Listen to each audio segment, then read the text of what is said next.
O Senhor esteja convosco. Ele está no meio de nós.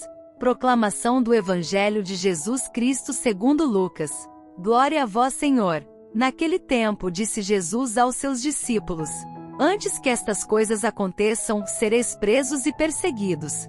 Sereis entregues às sinagogas e postos na prisão. Sereis levados diante de reis e governadores por causa do meu nome. Esta será a ocasião em que testemunhareis a vossa fé. Fazei o firme propósito de não planejar com antecedência a própria defesa, porque eu vos darei palavras tão acertadas, que nenhum dos inimigos vos poderá resistir ou rebater. Sereis entregues até mesmo pelos próprios pais, irmãos, parentes e amigos, e eles matarão alguns de vós. Todos vos odiarão por causa do meu nome, mas vós não perdereis um só fio de cabelo da vossa cabeça. É permanecendo firmes que ireis ganhar a vida. Palavra da salvação. Glória a vós, Senhor.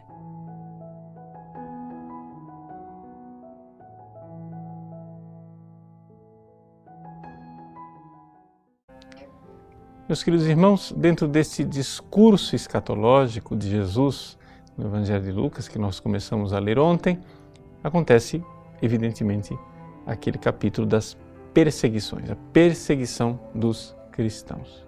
Então, antes do fim dos tempos, São Lucas fala, vocês serão levados às sinagogas, aos tribunais, e vocês serão julgados, serão perseguidos. Mas não se preocupem, isso será uma grande ocasião para vocês darem testemunho da fé de vocês.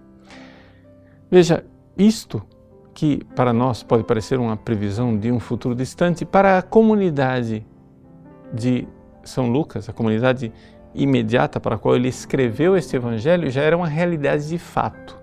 Ou seja, os evangelhos eles foram escritos para cristãos que estavam sendo perseguidos. Não era mais uma hipótese futura.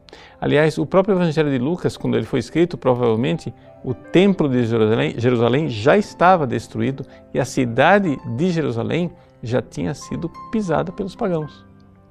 Então, na realidade, esse discurso escatológico do Cristo que fala do fim dos tempos era uma realidade já acontecida, o que significa que, ao lermos esse Evangelho, nós temos que compreender, estamos no fim dos tempos. Ou seja, a realidade de que nós seremos odiados por causa do nome de Cristo é algo que faz parte deste tempo nosso, que é o fim dos tempos, ou seja, esses 2000 anos de história. Nós vivemos esses tempos que são os últimos, como diz a carta aos Hebreus. E já estamos vivendo esses tempos últimos há 2000 anos. Portanto, não devemos nos escandalizar ou nos horrorizar de ver que aqueles que amam Jesus são perseguidos. Isso faz parte quase da nossa fidelidade, ou seja, quando nós somos aplaudidos, ovacionados, elogiados pelo mundo, faça um exame de consciência. Você deve estar fazendo alguma coisa de errado. Você está traindo Jesus, porque o mundo não aplaude aqueles que são fiéis a Cristo. O mundo persegue aqueles que são fiéis a Cristo. Veja, eu não estou dizendo que nós devemos procurar essa perseguição. Nós não devemos ser suicidas, nada disso. Mas nós devemos estar prontos para isto, prontos para essa realidade. E, no entanto, este embate, esse enfrentamento, deve ser a ocasião de nós darmos testemunha, o testemunho de nossa fé por Cristo. E é dando esse testemunho que muitas pessoas poderão se converter. Quando os primeiros cristãos eram perseguidos lá no Império Romano, sim, o sangue deles foi derramado, mas o testemunho deles foi também conversão para muitos. Né? Como diz Tertuliano, né? Sanguis martyrum semen Christianorum. O sangue dos mártires é a semente de novos cristãos. Então, nós devemos enxergar aqui o fato de que este embate não é sem fruto espiritual e que, de fato, acontece nestas dores do parto o nascimento de novos membros da Igreja. Então, sejamos fiéis. Não precisamos ser suicidas, não precisamos bater de frente com a mentalidade mundana.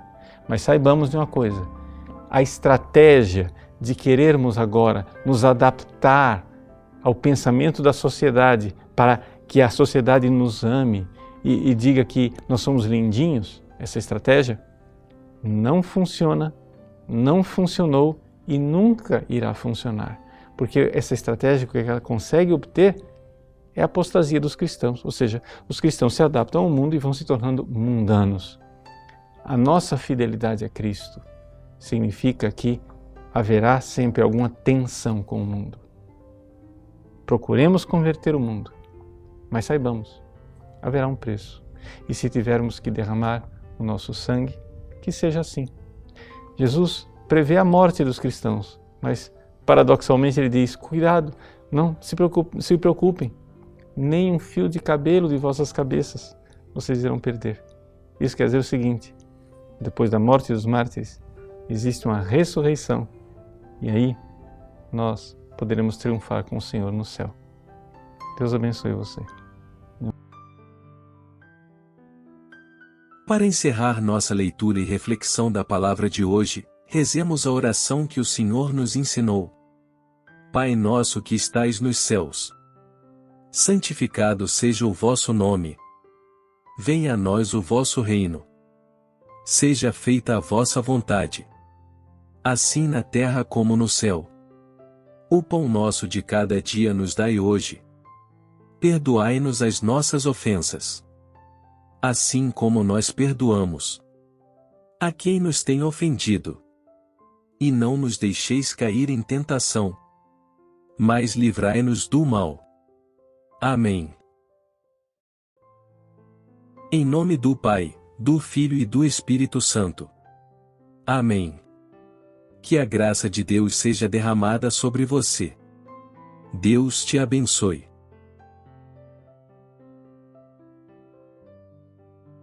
Gostou desse vídeo? Curta-o e compartilhe com amigos e familiares.